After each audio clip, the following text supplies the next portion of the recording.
नमस्कार प्रियजनों, राधे राधे, हरे कृष्णा हरे हरे। करवा चौथ के व्रत के दौरान कथा सुनने का बड़ा महत्व है। कथा सुने बिना ये व्रत पूर्ण नहीं माना जाता है।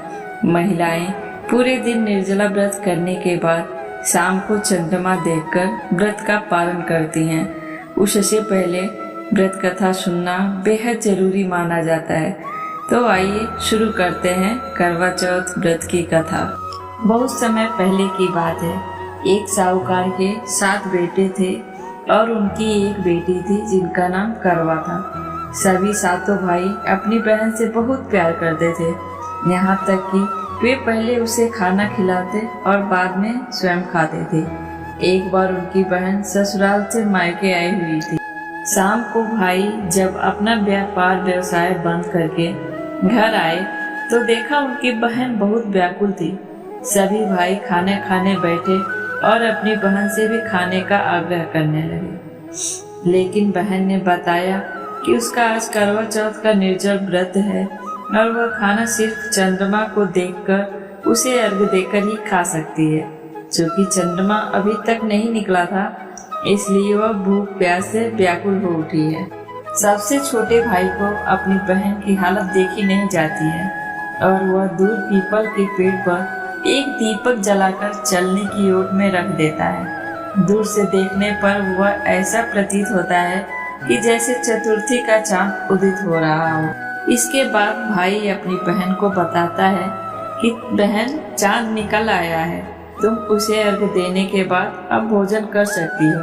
बहन खुशी के मारे सीढ़ियों पर चढ़कर चांद को देखती है, उसे अर्घ देकर खाना खाने बैठ जाती है।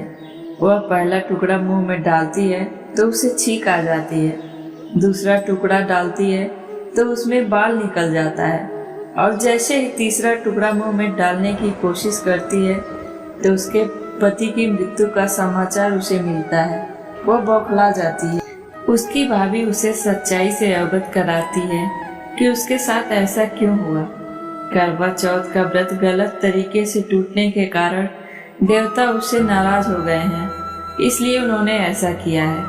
सच्चाई जानने के बाद करवा निश्चय करती है कि वह अपने पति का अंतिम संस्कार नहीं होने देगी और अपने सतीत्व से उन्हें पुनर्जीवन दिलाकर रहेगी। वह पूरे 1 साल तक अपने पति के शव के पास बैठी रहती है, उसकी देखभाल करती है। उसके ऊपर उगने वाली सुई नुमा घास को वह एकत्रित करती जाती है। 1 साल बाद फिर करवा चौथ का दिन आता है।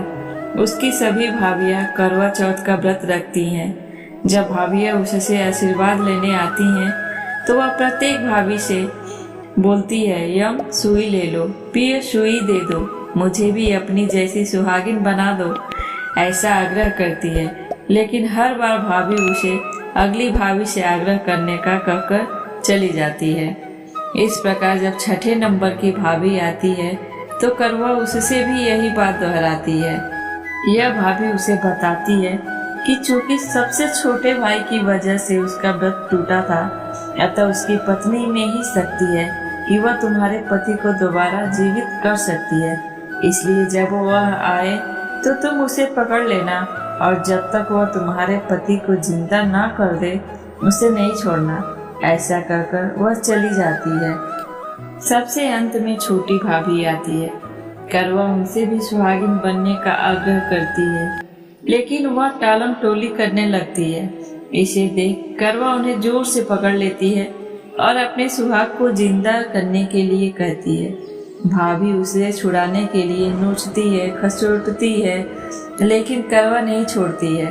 अंत में उसकी तपस्या को देख भाभी पसीज जाती है और अपनी छोटी उंगली को चीरकर उसमें से अमृत उसके पति के मुंह में डाल देती है। करवा का पति तुरंत श्री गणेश कहता हुआ उठ बैठता है।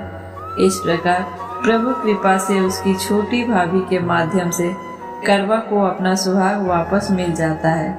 हे श्री गणेश, माँ गौरी, जिस प्रकार करवा को चिर सुहागन का वरदान आपसे मिला है, वैसा ही सब सुहागिनों को मिले। दूसरी कथा।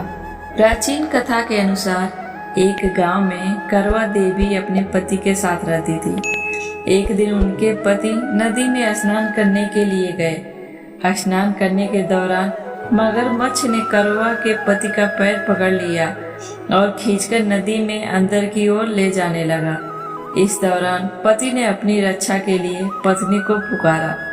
पति की आवाज सुनकर करवा नदी के किनारे पहुंच गई और मगरमच्छ को एक कच्चे धागे से पेड़ से बांध दिया।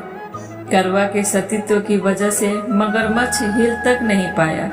इसके बाद करवा ने यमराज को बुलाया और अपने पति का जीवन दान मांगा और मगरमच्छ को मृत्यु दंड देने के लिए कहा। यमराज ने कहा कि मगरमच्छ की आयु अभी पूरी नहीं हुई है, लेकिन तुम्हारे पति की आयु पूरी हो गई है। यमराज की ये बात सुनकर करवा क्रोधित हो गई और उन्होंने कहा कि यदि उनके पति के प्राणों को कुछ भी हुआ तो वो साप दे देंगी। सती के साप के कारण यमराज ने मगरमच्छ को यमलोक भेज दिया और करवा के पति को जीवन दान दे दिया।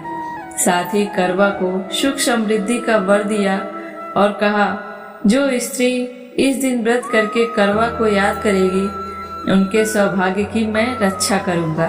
कहा जाता है कि इस घटना के दिन कार्तिक मास के कृष्ण पक्ष की चतुर्थी तिथि थी। तभी से करवा चौथ का व्रत रखने की परंपरा चली आ रही है। धन्यवाद।